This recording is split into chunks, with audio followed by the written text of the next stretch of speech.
Good evening and welcome back to your favorite educational podcast where we shall be resuming regular scheduled programming because I feel like I have sufficiently recovered from Christmas to start complaining about something else.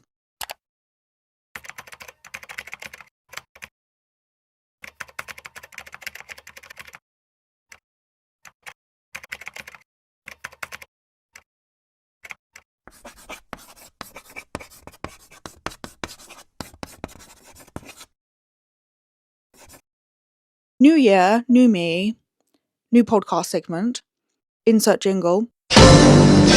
Buzzword. Today's submission is analogue.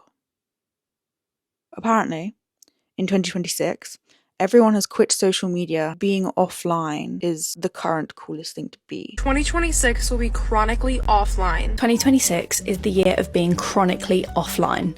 In 2026, we're going chronically offline. The conversations surrounding this pertain to what I would call influencer fatigue. What it's being labelled as is either going analogue. What's the biggest trend of 2026 going to be, I hear you ask? Going analogue. Or being chronically offline. That is the idiomatic phrase for it. I hate everything about this. I hate the phrase, I hate the term, I hate everything. It's annoying me and I think we should stop it. Allow me to reintroduce our buzzword of the week. You'll remember her.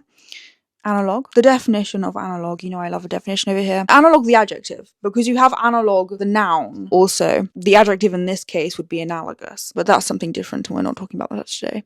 Ironically, it's something similar. We're talking about analogue, the adjective, and the definition of this is relating to or using signals or information represented by a continuously variable physical quantity such as spatial position, voltage, etc.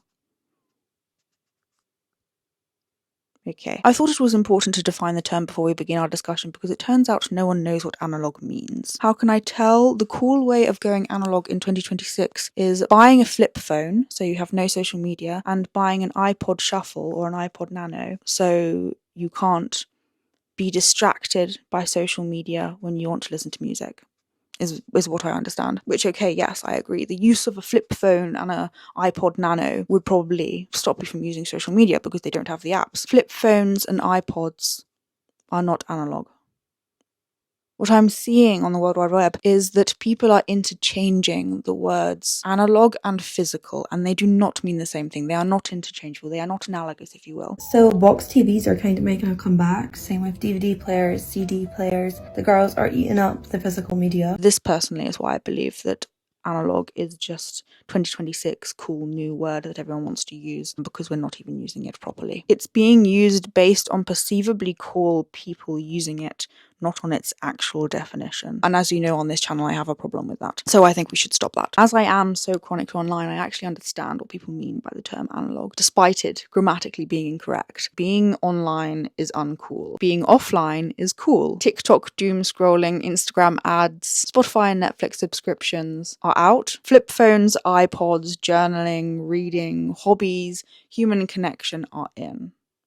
Heaven forbid. But I fear we are all missing the irony in all of this, because the narrative is propagated by influencers. Come and spend our first day in an unplugged cabin with us. We got gifted a stay in an unplugged cabin that's designed for digital detox, and here's how we spent our time. People who rely on you being online to feed and bathe themselves. And if not by influencers in the professional sense, by influencers in the sense that these are people on TikTok filming themselves with the intention of it reaching people they do not know in real life. And this is bizarre to me. If the goal of an influencer is to influence people, it is a very poor business model to get rid of the people. I highly encourage you to get off of your phone.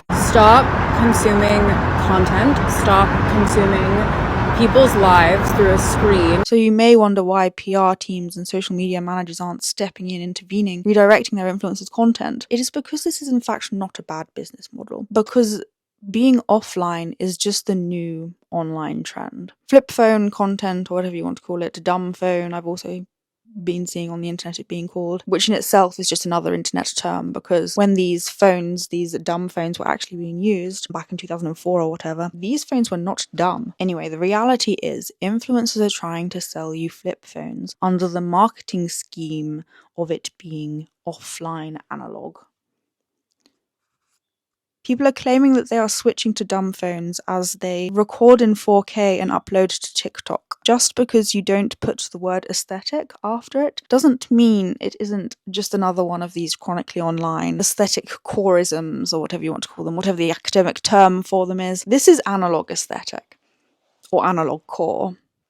Whatever one sounds cuter. But either way, it's just another one of these internet subgenre trend labels. And again, you know how I know this? You know how I know that this is just another online aesthetic? It's because of things like this. I hate social media. I should get a flip phone. Do it. I have owned this for the past year and a half. This is the Cat S22 flip phone. We're not even trying to pretend that we're being offline anymore. We just want this new cute thing that cool people have. And you exhaust me. I just know that anyone with a flip phone is completely insufferable, and that's coming from me. The whole idea of this trend, the branding of this trend, is connecting with real people, going outside, anti-corporation, anti-capitalism, anti-consumerism, and yet unbox my new iPod Nano with me.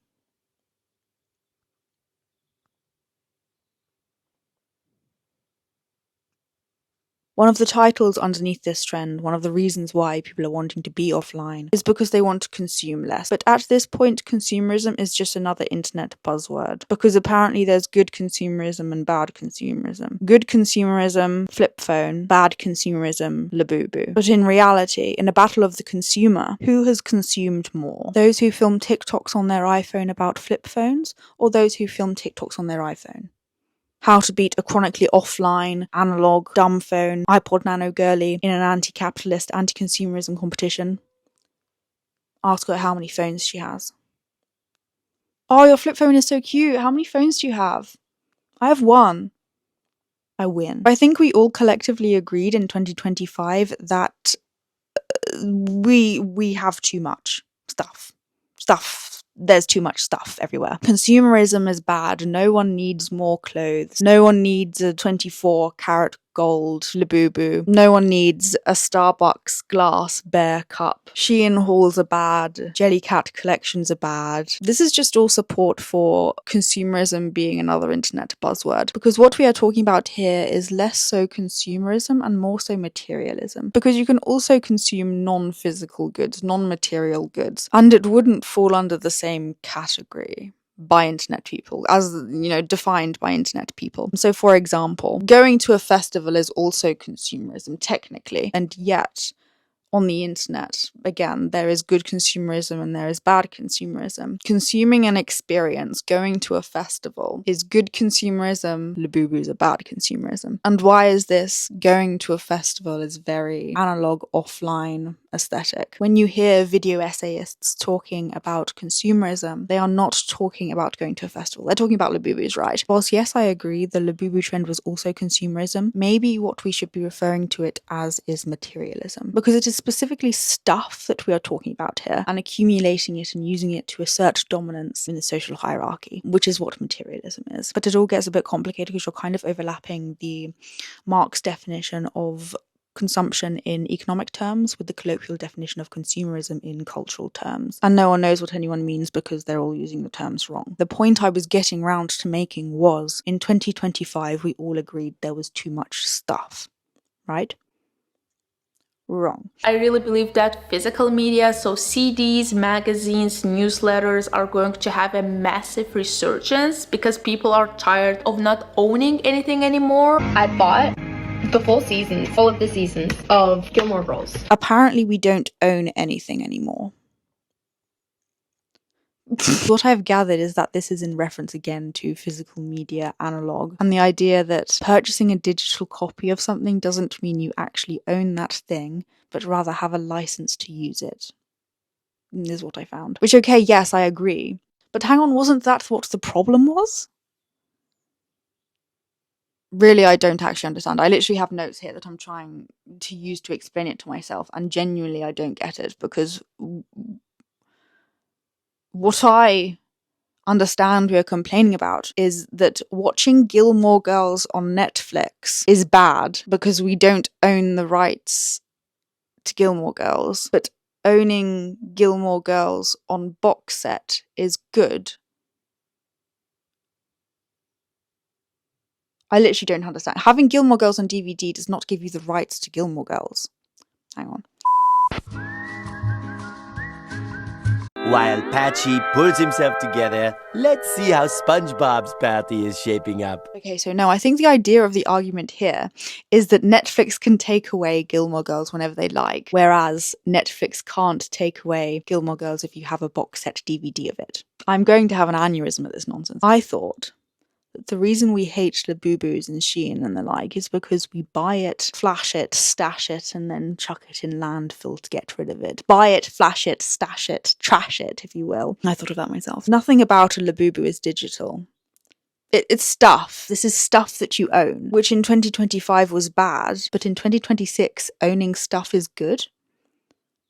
Apparently. As I said before, this just supports the idea that there is bad consumerism and there is good consumerism. Bad consumerism, Labubu's, Shein. Good consumerism, books, CDs, DVDs, Gilmore Girls box sets. Cancel Netflix, and I have decided that I'm just stocking up on all of the TV shows that I, comfort watch. So I own them. Okay, but this is the phone physical media thing. It's not about analog. This is not, a DVD is not analog. It's about physical media and having stuff, and apparently having stuff in 2026 is good, despite having stuff in 2025 being bad. You want to hold it, touch it, own it. But that was exactly the problem in 2025. You buy loads of this material thing, this physical thing, because ownership and accumulation of it is a class signal. Then when it loses its cultural value, you put it in landfill, and because it's made of polyester, it lasts forever. But it's okay if it's a Gilmore Girls box set. I don't know what we're talking about.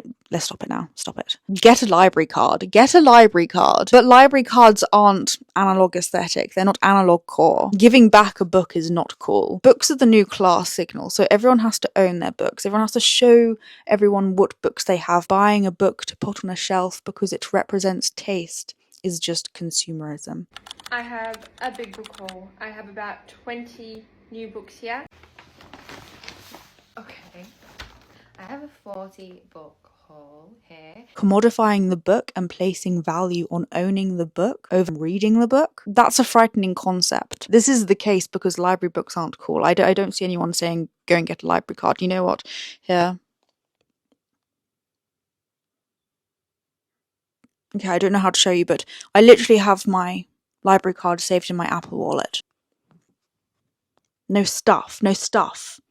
And yes, I don't own it, but is owning good or is owning bad? I'm not sure. I don't know. Reading books isn't necessarily cool. Having books is cool. Another contradiction in the narrative is that in 2026, the year of being offline, making human connections, dumb phones, flip phones, iPod Nanos, people are wanting more Instagram. I miss so dearly when everyone from my high school would post like I miss seeing everyone's Thanksgiving outfits. I miss seeing people's what they got for Christmas. Hey man, social media, it hit it back then when we used to do them To Be Honest or them WCW MCM days. That's when Instagram used to hit before everybody started acting like celebrities or whatever. In 2026, we are sick of influencer culture. We are sick of influencers being paid to go to the Maldives, selling us stuff via the link to their Amazon storefront, having professional shooting and editing equipment, and this content taking over Instagram so that we are unable to see our real friends' posts because it's all being hidden in the influencer noise, or people are apparently embarrassed to post because they can't compete with the quality of the content coming from professional influencers. We want more content from our friends of what they had for breakfast, their little daily walks, what they're doing hour to hour, little mundane, meaningless tasks, just to keep up with them and keep a connection. Have you noticed that it's become kind of cringy to post online right now? I'm Kyle Chayka, I'm a staff writer at The New Yorker, and my latest column about the internet was about something I've been missing online, which is just the kind of casual posts on social media and the mundane life details that we used to see, like a breakfast photo on Twitter or just a shot of your coffee on Instagram. This all sounds pretty chronically online to me. In the same breath, I hear that on Instagram we all want to go back to posting whatever we want, not having to compete with influencers for views, but also being online is uncool and posting to Instagram for no one to see it is embarrassing, so you should all delete social media and go hiking in the Dolomites. Here, look at this Instagram reel of me being chronically offline in the Dolomites. But unfortunately, real people cannot afford to be offline. There is no doubt in my mind, of course, a chalet in the mountains is going to be a lot nicer than doom scrolling in bed, but here we are just seeing offline analog core being another unattainable internet trend that only the wealthy can participate in, preaching to the paupers that have emails to respond to, Zoom calls to attend, and deadlines to meet, just to get off their phones and delete social media and appreciate real human connection. I am completely repulsed by scrolling on social media, and I want to tell you why, because I think a lot of us are feeling this way, but maybe we don't have the language for it. For me, I deleted all of my social media apps off my phone. So the goal isn't to be anti-tech, it's just to intentionally curate the role that digital media plays in your life. So yeah, I'm talking a lot more about digital minimalism on my platforms now because it's something I'm really passionate about. So if you're curious about it, feel free to follow me for more and read the— It's all just more out of touch influencer propaganda, which is why in the very beginning of this video I said that this is not a desire to be offline, it is influencer fatigue. I believe that people do actually still want to be online. They are wanting Instagram to be used for posting little outfits, seeing what their friends have for breakfast. It's much easier to show someone a little Instagram picture than it is to carry around a photo album. When you want to show someone a picture of your newly born niece. People do like digital media. So I was listening to Emma Chamberlain's podcast on the same topic. And actually this is the first time I've ever listened to an Emma Chamberlain podcast. But basically she was saying that posting content is exhausting. That it is exhausting to match the quality of the content made by influencers, professional influencers. And that is why people are sick of social media. People are putting so much effort into creating content that isn't being seen by anyone. And she said that sometimes she feels the same. Sometimes she feels exhausted. Even though it's her job, she sometimes feels exhausted by creating content. Documenting everything's exhausting. Taking photos of everything, posting photos of everything is exhausting. Listen, it's my job to post photos on the internet and to be present on the internet as a personality. And I've experienced a fatigue of like, I can't post like I used to. Everything about it is exhausting. And that's driving people away. What I would argue is that she doesn't feel exhausted in spite of this being her job. She feels exhausted because this is her job. Emma Chamberlain is probably one of the most famous, well-known influencers there is that kind of came from purely a social media background. And so to say, I feel exhausted even when posting content is my job, so I can't imagine how you must feel, is quite strange to me, actually. Because as someone who is not a content creator, you don't have to do it.